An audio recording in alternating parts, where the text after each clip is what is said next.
Great. Welcome to another episode of Successfully Live. Today I'm excited to be here with Angelle Stromeyer, the head of customer success at Chorus. Thank you so much. Thanks for having me. For being here. And so she's been in customer success for 7 years. The topic that I want to get into is one that we found after interviewing like over 200 different customer success leaders, which is prioritizing my CSM's time. How do I do that? And what are some tactics that you've done? You get feedback from product, marketing, sales, CEOs at some point that are saying, this is what I think customer success should be doing. And so you're getting all this input from your organization, but where you should be getting your input is from the customers directly. And so from that, we try to figure out, as soon as I go into a company, I say, what's the customer telling us? What is the feedback that we're getting across the board? And then that is where we need to spend time with our customers and how we need to align on what the priorities are for the organization. When you start, everyone says, this is the goals that I want you to do, 30 days, 60 days, 90 days. And even in interviews, I say, before I get a position, I'll say, I can't tell you what I'm going to do 60 days, 90 days, because I haven't talked to any of your customers yet. And I have to talk to your customers before I can even tell you what the 60 to 90 day goals are. So feedback, like that's once again huge. Mm-hmm. Give us some tactics of what you've actually done to help get there. What I try to do is get an NPS survey up and running as quickly as possible, if it's not already. And then what you're trying to do is you get feedback. So you've got the scores, 0 to 6, 7 and 8, 9 and 10.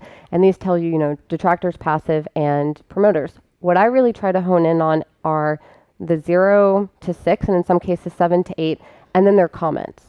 So we look at their comments and, different tools. You can use different tools like Delighted, Wootrick, and you start to tag it. And ultimately the goal is to bucket the feedback that you're getting. So it's not that a customer is really unhappy about, the color of a button within your product. They're unhappy about lack of features or the way that you've rolled out features in the past. So the customer is not telling you that they need the button color to be different. They're telling you in a higher level that you haven't consulted with them on the way that you're building out your product, or the features that you're building don't align with the value that they see long term. And so we're trying to bucket the feedback into, okay, there's feature gaps with our competitors or others. Maybe there's bugs or instability in the product and that's concerning them. Or there's lack of poor onboarding or lack of implementation when they're getting up and running. So it's not the very specific, we couldn't reach anyone for 24 hours.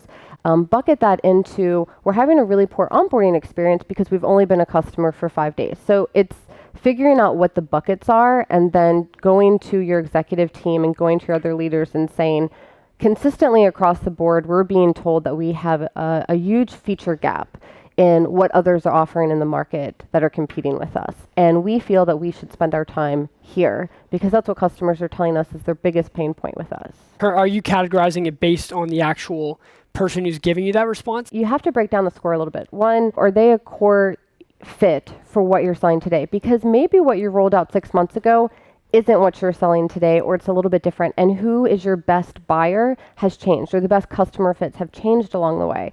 And so one, are they a good customer fit for what you're selling today and the vision that you have today? And then two, we do break it down based on user segmentation. So here and at other companies, you have things such as individual contributors, managers that use so I've always worked in SaaS B2B. And you break it down based on your end users. So you have your IC roles, your managers, and your admins. And your admins are generally your decision makers. So what is really telling to me is if I have admins that I know I'm going to have to contact and renew at some point, are telling me that they're giving me a 2. That score is a little bit more telling in some cases if I'm trying to increase my revenue and I'm trying to figure out renewals that are coming in for the next year. I'm 180 days in. This admin just gave me a 2 on the NPS. That is a really big indicator that they might not renew or that I need to reach out to them immediately. So in the past, we focused on the decision makers up front to figure out what's the feedback that they're telling us. You have to keep your end users also happy or they're going to complain back to the decision makers, but really honing in on, are they getting value? What are they telling you in your comments and in the feedback? What percentage are you getting written feedback within that NPS? The feedback is generally about 5 to 10% in terms of written feedback. If we don't get written feedback, but we see a decision maker is giving us a low score, we're automatically going to reach out to you and try to get more information. So, and then upon that, we get about a 50% response rate on okay, we're willing to have a conversation with you about why we gave you a negative score. Just hypothetically say you've gotten a lot of feedback about product features, missing features, maybe even.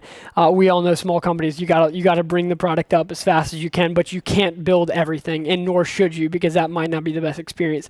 So there becomes this tension between product and customer success. Like, can you give us some examples of how you've worked through that and how you've been able to communicate with them? One, you have to get the teams talking together a little bit more, put everybody in a room, kind of align on our goal is all the same. We've rolled out monthly product meetings, which it has the product managers and the CSMs in it.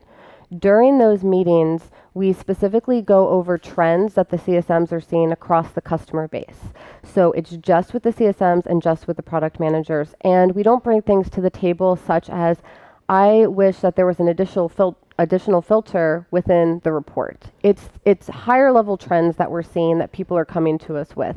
Overall reporting or additional insights that we could bring that show value. So if you bring a feature to this meeting with the monthly with the product managers, it has to be higher level oversights and trends that we're seeing across the customer base that we can engage on and start to talk about.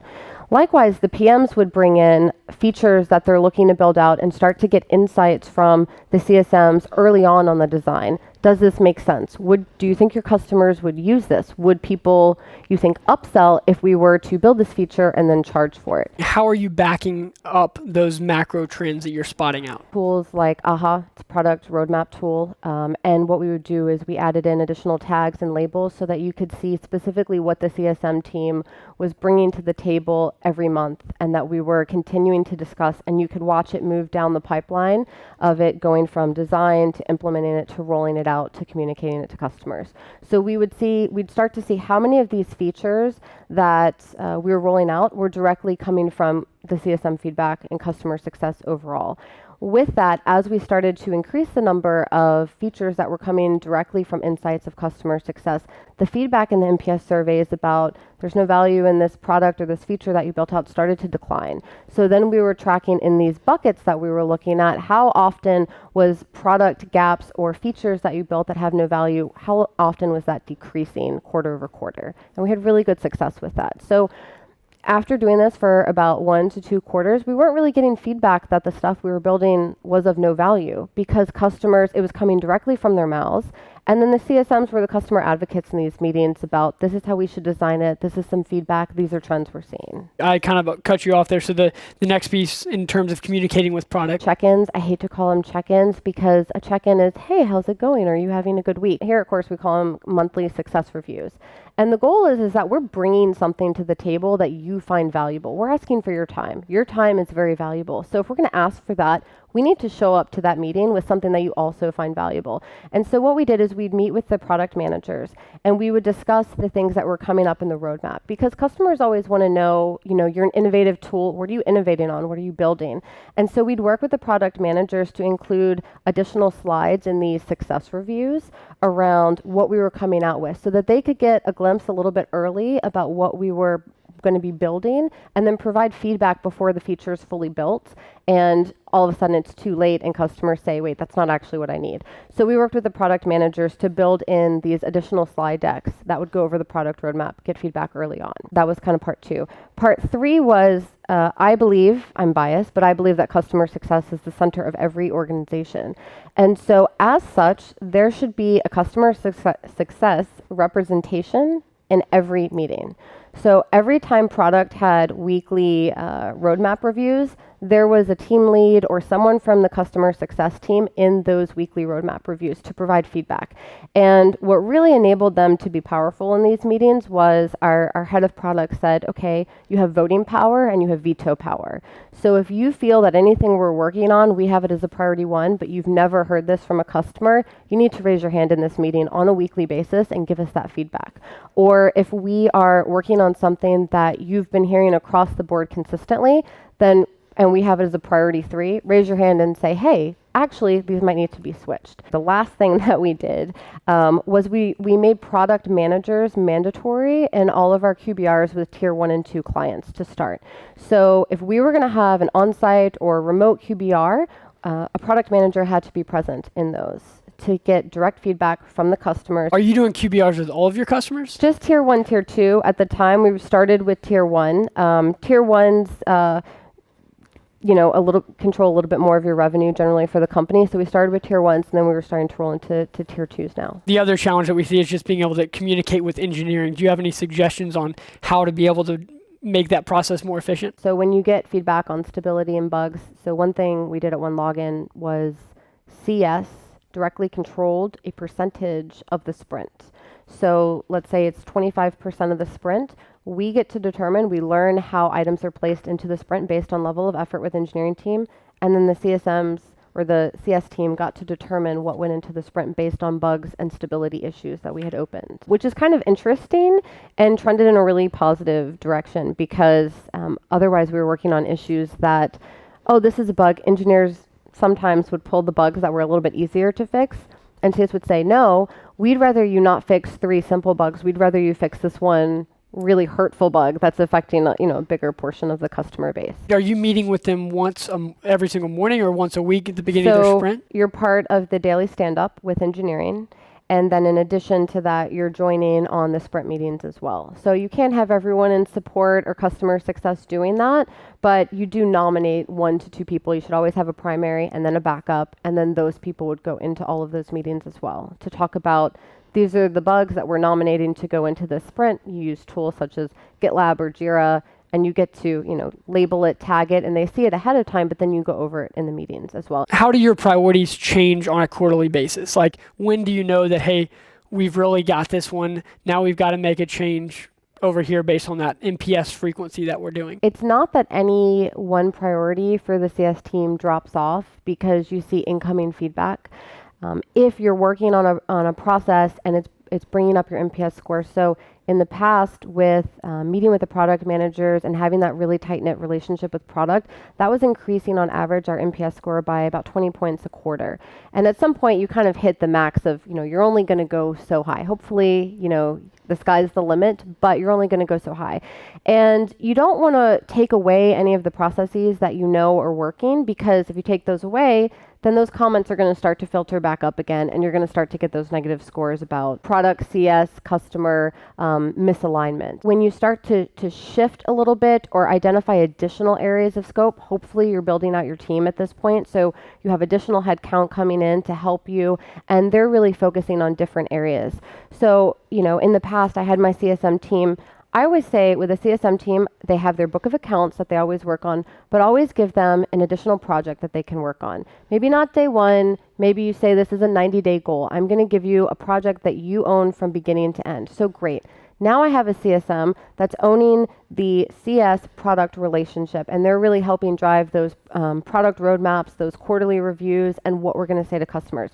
So that is a CSM or 2 that's kind of heading that up and leading it. It gives them additional responsibility. It helps them in their career because now they're owning a really important piece of your business. Then you identify additional priorities when you start to get different types of feedback coming in from the NPS surveys or one-on-one meetings, or now you're running quarterly business reviews and you have an executive looking you in the face telling you that this is an area that we really need help with. No one on our team adopted the product because they weren't trained.